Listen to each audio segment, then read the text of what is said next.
Hi, it's Velya and Ehris. So we're coming on to do a real quick video about a topic that we get emails and messages about all the time, and that topic is kefir. And the reason we decided to do this video today is because our buddy Omar, who you've been hearing so much about, yesterday he gave us some Milk Kefir grains, and we've been waiting since we left Connecticut in August to finally have kefir again. I'm impressed how much stuff he finds for us, so thanks, Omar. So a little bit of the history of kefir, very short, is that they think that it's been drunk or drank or People have been drinking it for thousands of years, and they believe that it started out in Russia, in like the Caucasus Mountains area, as like a food for shepherds. Sort of an accidental food. Yeah. Kind of. So the reason we got into kefir is for years and years and years, like before the kids were even born, I used to make our yogurt. The problem is when you make yogurt, you have to heat the milk up to 180 degrees. And why is that a problem, Ehris? And we use raw milk, and if you heat raw milk up to 145 degrees, that starts to pasteurize it and kill a lot of beneficial stuff that is in milk. So it's kind of pointless to buy raw milk and then turn it into yogurt. So then we, actually Ehris, came up with a brilliant idea. Well, let's start making kefir, and it's so much easier than making yogurt. Yeah, because with kefir, you don't have to heat up the milk at all. It takes like 2 seconds once you know what you're doing. It's really pretty great. We joke around that if someone follows Ehris around for the day, Ehris, what do you do in the morning? Drinks her kefir. And then at night, every night, she makes a whole new batch of kefir. So she's like a kefir machine. So first, I guess we'll try and show you the kefir grains. So let me try and fish them out of here. Grains is, I think, well, yeah. It's kind of hard to see, maybe, but they look, my mom says they look like little like cauliflower blobs. See those little like chunky things on the spoon? So that's actually the kefir grains. Grains is misleading. To me, grains is something in like the grain family. So yeah, they do look like little tiny blobby heads of cauliflower. And sometimes people ask like, where do the original kefir grains come from? Nobody totally knows, but they say that it was a gift from the Prophet Muhammad who gave them to people. And it used to be a legend that like if you told about the secret of kefir grains like outside of the people, like, everyone in your family, then like you'd have bad luck or something. So I don't know. So to us, Omar is now like the prophet. Yes. Because we've been waiting and waiting and waiting for these kefir grains. So what you need is kefir grains, a glass jar, some kind of a paper towel or something to put on top of it, which I'll talk about in a second, and also some milk. So we use raw milk, as I just said. So this is our nice raw milk. So what you do, ready? You're gonna be like, wow, that's all you need to do. So you take the kefir grains. You need about a teaspoon of grains per cup of milk.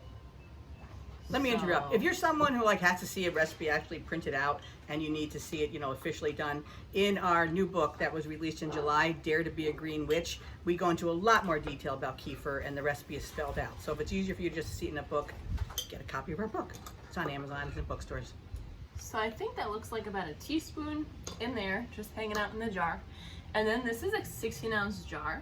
So what you want to do is add 8 ounces of milk. Okay. And of course, we use glass because, as you all know, plastic is creepy. I'm like not really into measuring things, especially when you don't really have to. So usually, when we do these like cooking things, I wind up wearing the stuff. So not today. No, this should be kind of good. Okay, so it's just the milk and the kefir grains. And then you don't want to put like the actual lid on because the kefir grains are alive and it needs to ferment, it needs to breathe and do its thing. If you put the lid on, you're gonna kill your kefir and your kefir grains. Just like kombucha, same thing. Just like a person too, you can't put the that's true. So you're gonna put some kind of a paper towel or a napkin or some kind of like dish towel-y kind of thing that's not very thick over on top. And then you can put a rubber band around here, or if you have a mason jar lid, you can just like put that, you know, like that. Get it? So then you're just gonna let this sit out at room temperature for 24 hours. And then after 24 hours, when you look at it, it'll smell a little bit more fermented. It'll be a little bit thicker. And then you're gonna strain it into another glass jar or whatever. And that strained stuff is your kefir. And then the grains are still in here.